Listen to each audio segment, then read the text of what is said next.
much, Roger and Grant. Thank you so much for that insightful. I think it always sends chills down the spines of Bitcoin companies when you start talking about orange jumpsuits. So next up, we have a really fascinating discussion on the funding side of this. Where is the money, and how you fund all levels of the pyramid. So joining us are Miles Kirby from Qualcomm Ventures, Harry Briggs from Balderton Capital, and Amit Pao from Ariadne Capital. So thanks, guys. Come on up. Should we go? Yeah. Now, I thought this would be an interesting way to not so much structure this as a moderated conversation, but as a conversation. You know, this is the money talking, right? So I'm just going to sort of open this up and then go back and ask you guys, how do we fund the whole pyramid? There's a wide range of companies that need funding and that need to be able to scale. London is trying to position itself as a fintech capital, and you guys represent some of the top VC funds operating here in London. And I want to structure this in terms of this kind of concept. So in the Silicon Valley, there's a lot of talk about unicorns, which are these billion-dollar-plus companies. How do you spot the unicorn? How do you find the unicorn? How do you fund the unicorn early? But then I was thinking about, in the realm of mythical creatures, what would be the opposite of a unicorn? Like, what are the small, hardworking companies? And so actually, it turns out that pixies are a mythical creature. And the definition of a pixie in mythology was that it was not good enough to go to heaven, but not bad enough to go to hell. And I think that's kind of interesting for a lot of smaller companies that aren't good enough to be a billion-dollar company, but they still, they deserve to be in business and they're building something viable. So, going from that all the way up to, those unicorns, how do you guys see the market? Maybe start with Miles? Okay, thank you. Miles Kirby from Qualcomm Ventures. There's a lot of sort of questions all roll into one there. But I think from our perspective, we certainly see a lot of very interesting things happening over here. We're obviously a US-based company. I spent 20 years in the US and have now back in the UK. We have kind of maybe a unique sort of spin on things, being a corporate investor, and that our business is really driven by mobility. So we look for that kind of play of how does mobility play into this, and there's a lot of sort of interesting interactions. I would say, for example, on the sort of the financial sort of services and financial products, one thing that we're seeing quite a lot of activity around is how does that phone sort of interact and act as kind of a second factor for authentication and for driving down some of the sort of the fraud issues. And so one thing is obviously using your phone as another device that can be used as a token and can sort of secure your transactions. We're also actually seeing some interesting things from one of our companies that is more into sort of old school, if you like, telecoms. And this is a company, IP Access, where we actually have femtocells, which are small cells instead of the macro cell that you get coverage for your phone. Now you go inside, and it's a relatively low-cost device. But what's really interesting there is it can then obviously understand which devices, which phones are coming within range, and that's secured with a SIM, which is relatively secure. And so now we've actually got some interesting sort of discussions on how do you use that to sort of secure, potentially ATM, cash point transactions. When you actually go into a shop, it's another way to authenticate the user. So we're actually seeing some interesting sort of crossovers from the sort of conventional telecom space, but also using the mobile device. On Bitcoin itself, we recently were part of the 21 Inc. investment, so that's kind of an interesting one. Obviously, not too much has been talked about that one, but that's kind of an interesting play for us, and probably just kind of dipping our toe in the water on the Bitcoin side. But we think it's a very interesting area going forward. I don't know if you want me. Did you want me to sort of maybe we'll cover the unicorn and the funding maybe later? Yeah. Sure, I'm Harry from Bulletin, staying on my chair just. We originally spun out of a Silicon Valley fund, Benchmark Capital, so we were originally Benchmark Europe, and So we are very much looking for unicorns. I guess, if we invest in pixies, that's and they very slowly become unicorns. That's great too. And we've invested in a few. I guess Betfair. The previous panel were talking about regulatory issues, but Betfair became the biggest betting marketplace and is now worth $3 billion on the stock exchange. We were an early investor in that. Retail. I don't think many people really picked up that this week a small startup from northwest Spain became worth over $100 billion.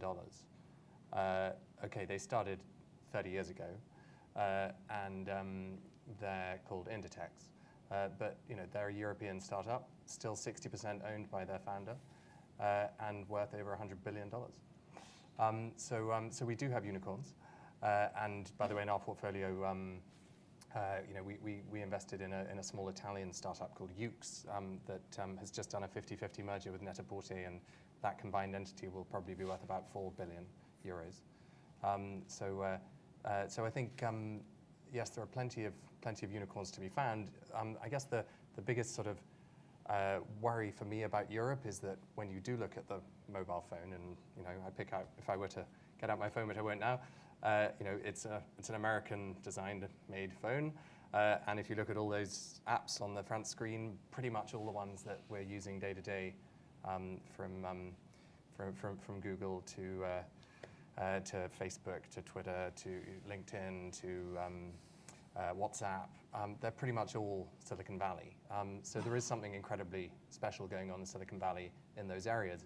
I'd say Silicon Valley does those sort of virtual, pure digital products, social products particularly, incredibly well. And whilst we might have a shot at some of them, particularly in games with things like Supercell, they have become the hub for that talent. But I think anything that requires a bit more involvement, a bit more implementation on the ground, a bit more complicated global execution, European entrepreneurs are doing a great job of, and that includes retail, as it's discussed. It does actually happen to include games for whatever reason out of Finland and London, particularly, and a couple of our companies, one out of Oxford called Natural Motion that was just bought by Zynga for 600 million.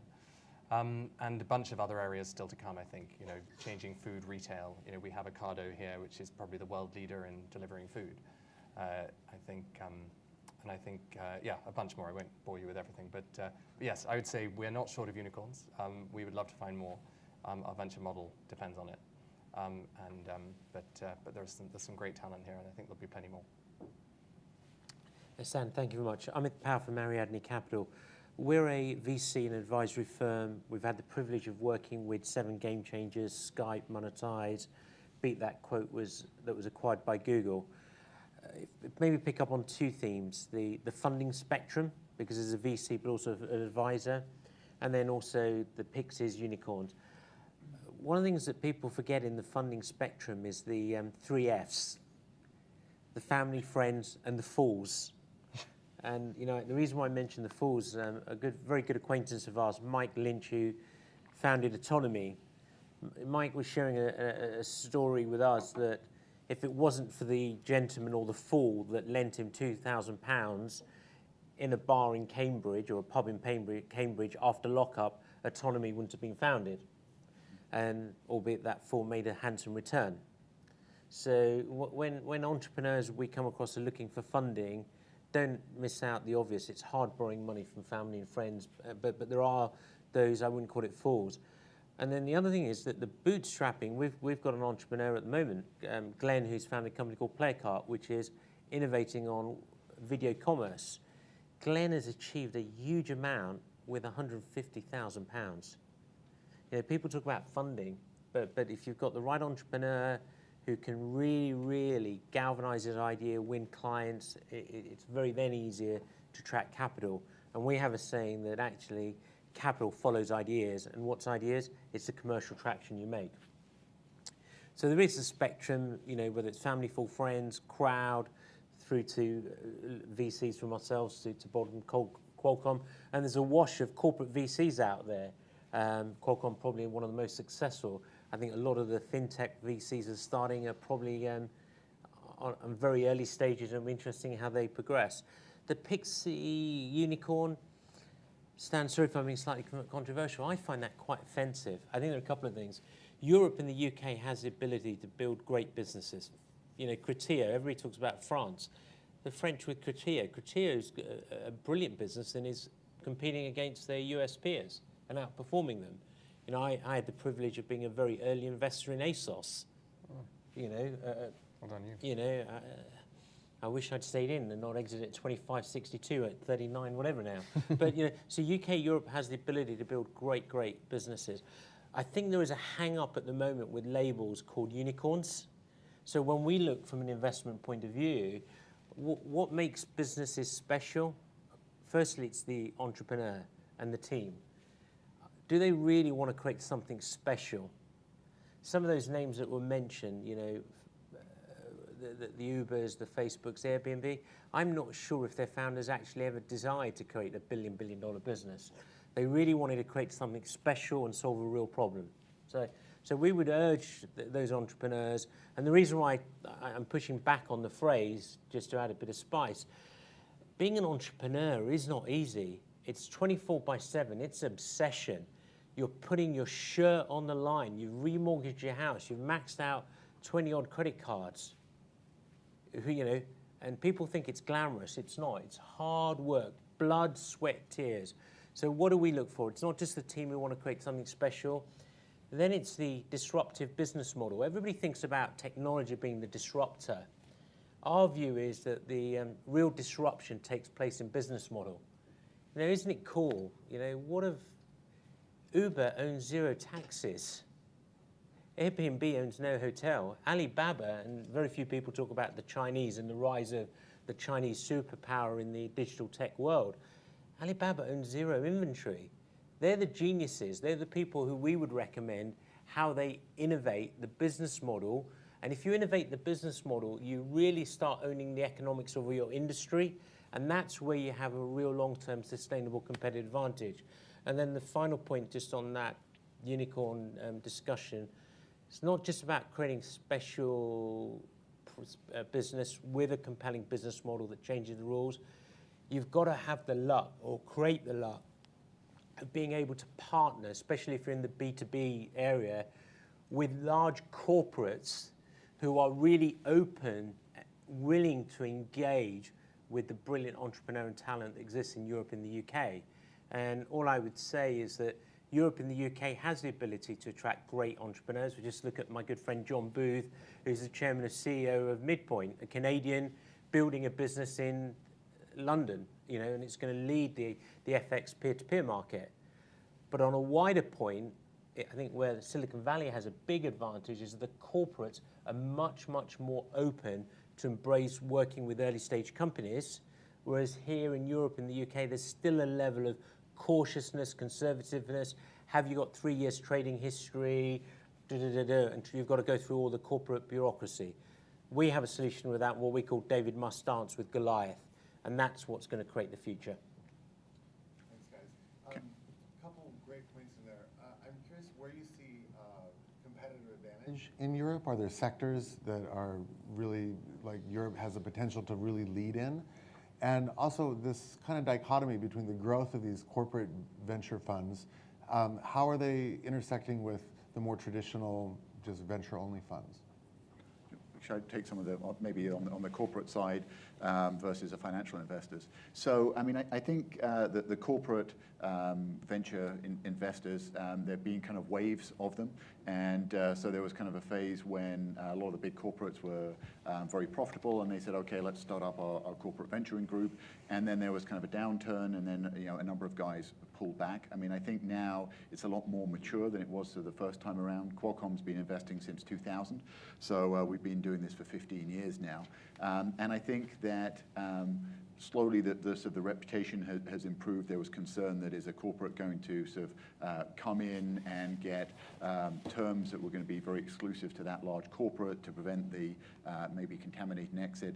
And I think over time what's happened is people have realized that isn't the case. And for the successful folks, I mean, what we try and do is make sure that we're as neutral as possible. And when we have other corporates come in as well, we're always very careful to make sure that we don't end up skewing the company towards one corporate, especially if it's potentially a large customer that another corporate is unlikely to want to work with that startup if their worst competitor, their most feared competitor, is already an investor. So I think you have to obviously think about carefully about the partners that you are taking capital from, but that's the case with financial as with strategics. But I think the space has matured. I think that we work with a lot of financial VCs as well, and I think that's kind of the right combination. I don't think you want exclusively corporate. Because I think you also want the financial VCs there as well. But I mean, something like Qualcomm, for example, on the mobile side, if you're doing anything in mobile, there's a huge number of things that we can do to help you. We can help you with technology, future roadmap, introductions to handset OEMs, to operators, optimization of your solutions on mobile to improve battery life, performance, etc. So I think there's a lot that we can bring, and being a portfolio company, you get a lot more attention inside the corporation. So I think as always, you need to be very careful as an entrepreneur on who you get your money from, because it's not just getting that money; it's effectively a marriage. So you need to make sure that you've got a relationship that's going to work and not going to be a problem down the road. But I think there's a lot of advantages to having corporate alongside the financial VCs.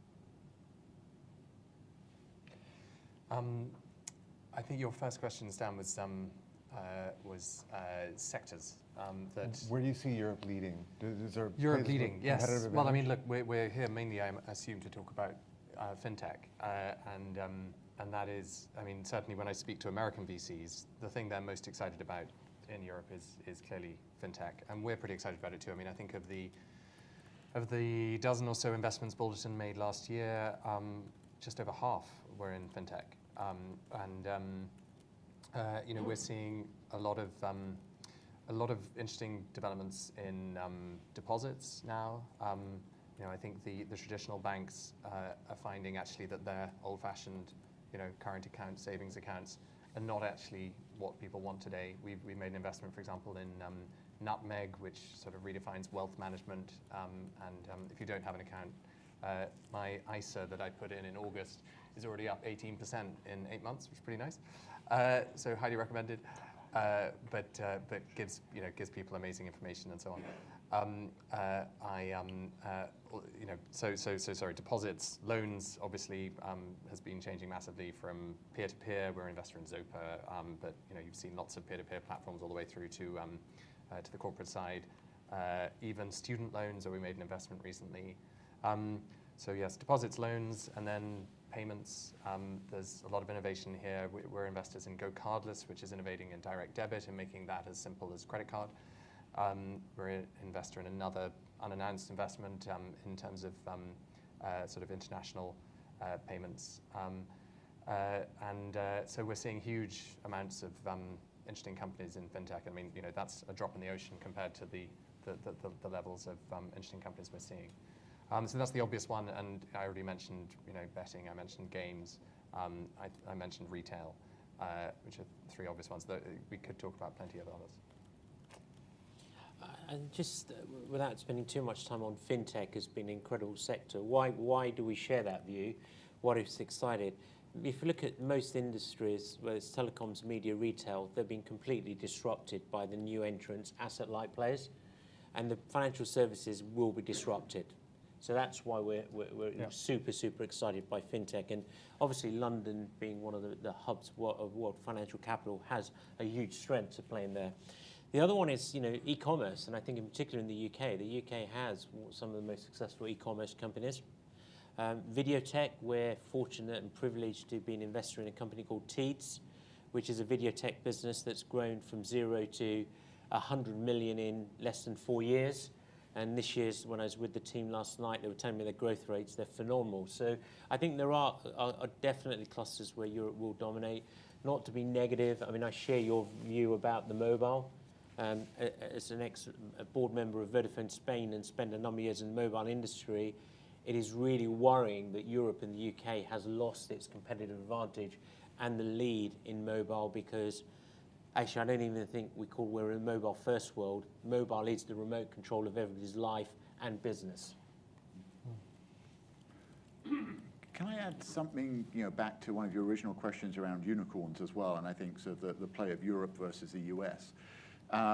So I think in Europe as a whole, I think there's somewhat of a, I don't know if I call it an inferiority complex, but there's always, everyone's kind of always looking to Silicon Valley and what's going on in Silicon Valley versus over here in Europe. And I mean, if you look on the unicorn side, there was an interesting report that GP Bullhound did last year, and in there they claimed that between the years of sort of 2000 and last year, that within Europe there were 30 unicorns versus 40 in the US. So, I think while we kind of sometimes think, well, we're way behind, we're really not that far behind. And, 4 of those are here in the UK. So, I think that obviously in Europe, the venture community is not as mature, and I think the entrepreneurial community is maybe not quite as mature because you don't have as many folks who've kind of been through the cycle and have exited and are coming back and are angel investors and are helping the new first-time entrepreneurs to build their businesses. But I think we're making very good progress, and I think there are a lot of interesting areas, as you guys have talked about. Healthcare is another one we're very interested in, and we see, given the regulatory sort of difficulties in the US, that healthcare can be quite interesting in Europe. So I think that we're really on a good track. I think we're sort of a little bit behind the US just because historically, we haven't had the volume of capital deployed. I think we are a little more conservative over here. But I think that also leads to maybe more realistic valuations. I think we're not kind of seeing some of the craziness that you necessarily see over in Silicon Valley, where you kind of got almost too many folks investing, fighting for the same deals. So I think there's a lot to be said for Europe, and I think maybe the picture is painted a little more bleakly than it really is. I think you're right. And by the way, there's also a lot of new venture money pouring into Europe right now. I mean, there's a lot of venture money expanding in the Valley as well and elsewhere. But I mean, I'm aware of 7 new venture funds that have raised 9 figures in the last few months. And not only the Baldertons, the Accels, the Indexes, the larger sort of existing funds raising new funds, but new corporate funds emerging, and new players that sort of coming down from the private equity space, and indeed US funds keen to do more in Europe. So I think there's a general appreciation that tech affects every industry, and that new stars will emerge. I think the only sort of pull on the horizon of the great figures of unicorns you mentioned is that what we lack, apart from Inditex, which sadly was not venture backed, we don't have many of those $100 million exits, and they drive so much of the value. If you look at the returns of Sequoia, Accel, potentially Andreessen, Benchmark, potentially Union Square, they are driven not by the $1 billion exits, sadly. They're driven by the $10 billion exits. They're driven by the Facebooks, the Twitters, the Googles, the Amazons. And sadly, we haven't yet had many of those. And perhaps that's because too many of our entrepreneurs attempted by the $600 million exit, like Torsten at Natural Motion, or the $100 million exit, like one of our entrepreneurs recently, a French guy who was offered a fantastic check 2 or 3 years after founding his company. But unless we have a few more of those massive exits which drive enormous returns, it's hard for venture funds to have the sort of stellar performance that is possible in the Valley. Okay. Should we open it up to questions from the group?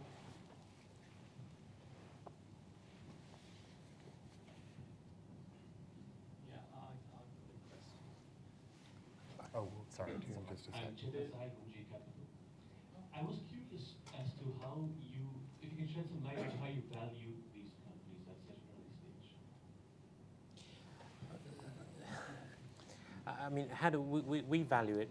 It comes down to a number of things. It's the caliber of the team, the progress they've made, the investment, but also what's the commercial viability.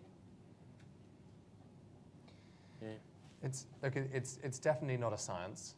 I mean, we can look at public markets and say, okay, you know, software companies are worth 10x revenues at the moment, and or the growth rate and a multiple of EBITDA. But mostly at early stage, obviously, you've got very little revenue and almost certainly no EBITDA, or very negative EBITDA. So it's partly a market in that, if we want to invest, but also 3 other VCs are offering them term sheets, and perhaps a couple of Silicon Valley VCs are also offering them even more crazy valuation term sheets, then we've got to be competitive. It's partly thinking about, okay, what do we really think the potential here is, and what's our guess as to the probability of reaching that. You could sort of multiply those 2 together, and it's partly driven by how much we feel we need to own in terms of a stake in the business. We're a small team, 10 people investing hundreds and hundreds of millions of dollars.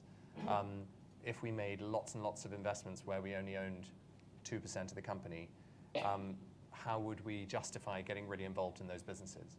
So our model depends on us owning, between 15 and 25% of the companies we invest in. It's usually between 15 and 20, but we always try for more if we can.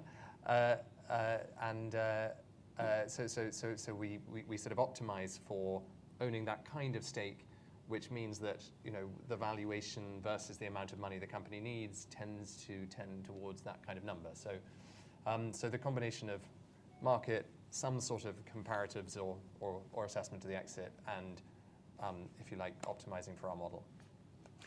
And I would agree with what these guys have said, and it comes down to also the founders, for example, what kind of ownership stake they have. So I mean, there's many different variables, and there's somewhere in the middle that hopefully works for the founders, the other investors, the new investor coming in, and there all these factors come together, and there's no one factor that drives it all.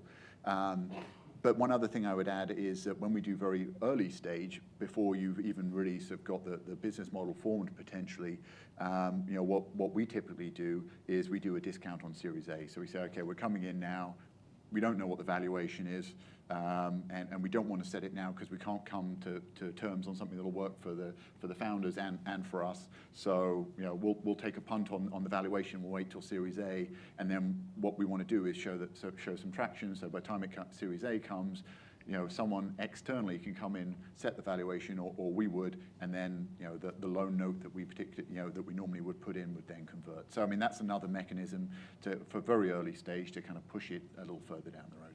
Does that help to drive deals? Because that's often the big challenge, is matching the valuation to the funding that a company needs. I mean, it helps for the early stage. I mean, the only issue that I've seen is that some folks have been too good at getting some of these loan notes, and they keep accruing more and more and more, and it's got a discount.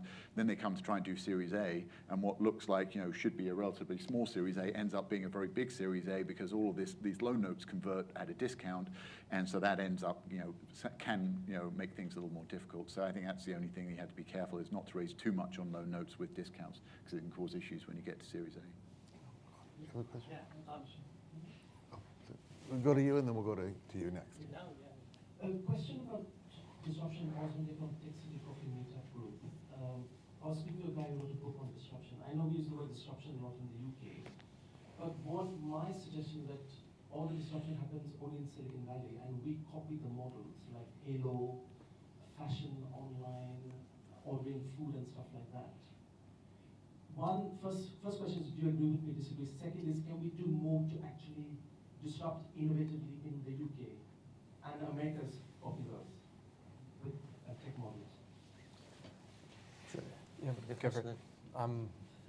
Why don't you go Okay, first? I think 3 things. I don't think disruption is an abused word. It really isn't. I think we're yet to even see the next wave of disruption.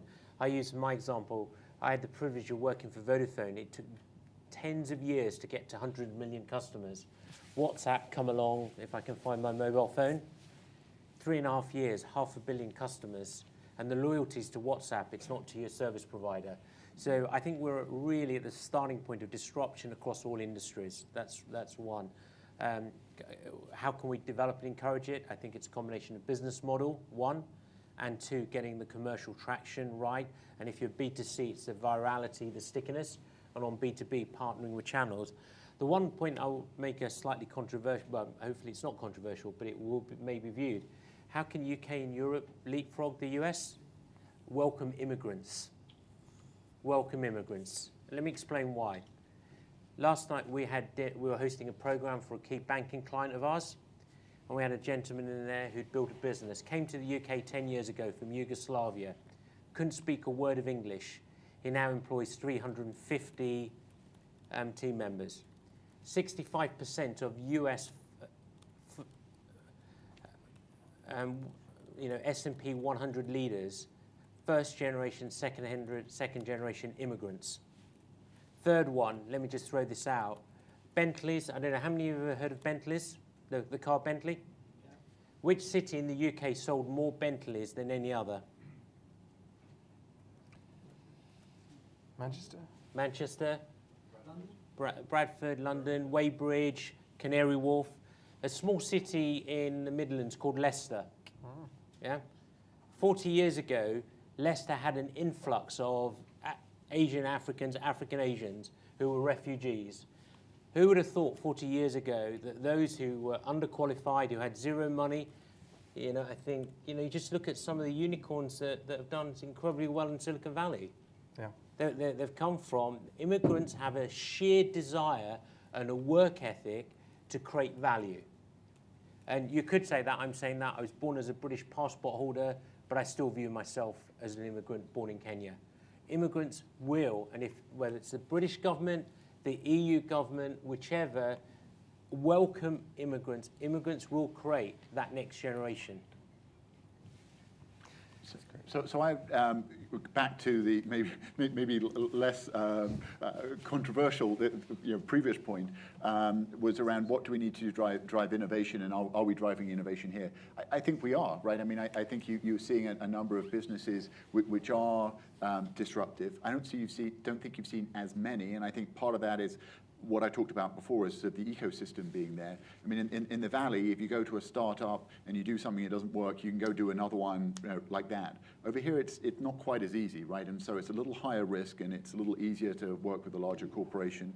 I think you're seeing, for example, in Finland with Nokia, the dramatics of downsizing of Nokia. You see a lot of people who are, very well educated, worked for a big company, high-tech folks, and they no longer have a job. That's when they're really now starting to do all these new things and disruptive things, and you're starting to see more gaming. You're starting to see a lot of innovation from the Nordic region. So, I think part of it is maybe sort of cultural, but I think it's also just this fact of building this ecosystem and having more successes where young entrepreneurs say, you know what, I think I can do that. I don't have to move to the Valley to be able to do that. I can see these other companies that have been founded by entrepreneurs who've been very successful. So. And I totally disagree on that European companies just copy the US. Yes, there are examples, but there are lots of examples the other way. One would be Zopa, I already mentioned peer-to-peer lending. They were the first peer-to-peer lender in the world, now copied by dozens of companies in the US. Or, Wonga was a pioneer of using data to make instant loan decisions within 15 minutes. No one had ever done that before. Started by a South African immigrant in London, now copied by dozens of companies around the world. You mentioned fashion e-commerce, but fashion e-commerce was totally pioneered by European companies. Ocado was the first first company to really make a great go of delivering food online. And by the way, UK has the highest penetration of e-commerce anywhere in the world. So, of any major country in the world. I'm not sure about Luxembourg, but it's because you can serve the entire country from a few hubs in Peterborough. So I'd say we are cutting edge on that. There are lots of other examples in Betfair was the first peer-to-peer exchange. In terms of LMAX, which spun out of Betfair, is now the leading foreign currency exchange. They pioneered that model. I think there's Skype, exactly. Yeah, there are so many. It's barely worth going into them all. Okay, great. One more question, and then we're going to wrap up. Yeah, the previous panel touched on the difficulties of cryptocurrency businesses setting up in Britain with compliance and also being able to get banking facilities. major exchanges, Bitstamp and CoinFloor, haven't been able to get banking facilities in the UK, despite the fact that they're UK companies, and have had to move to Eastern Europe to find banks who are prepared to provide the facilities they need. With new businesses based on using cryptocurrencies, the fact that there's so much opposition in Britain from the banking community towards these companies, is that also reflected in venture capital attitudes? Or the fact that a startup wouldn't be able to get banking facilities in the UK wouldn't preclude you investing? No, I think the 3 points to that. I mean, we've actually invested in a Bitcoin company called BitX. You know, Marcus out of Singapore, South Africa. We invested in there because we've invested in the underlying technology, the cryptocurrency. You know, where we feel that it's cryptocurrency, distributed ledgers will be the infrastructure in financial services going forward. So, you know, if we could rewind 30 years ago and somebody came up to you to say, hey, Amit, you have the opportunity to invent in a protocol called the IP, you know, you'd have been whatever the next phrase of unicorns are. So we've not been taken away from it. That's one. I think the second thing, you know, I actually don't think it's the banking industry, it's the regulator. No, Yeah. it is banking.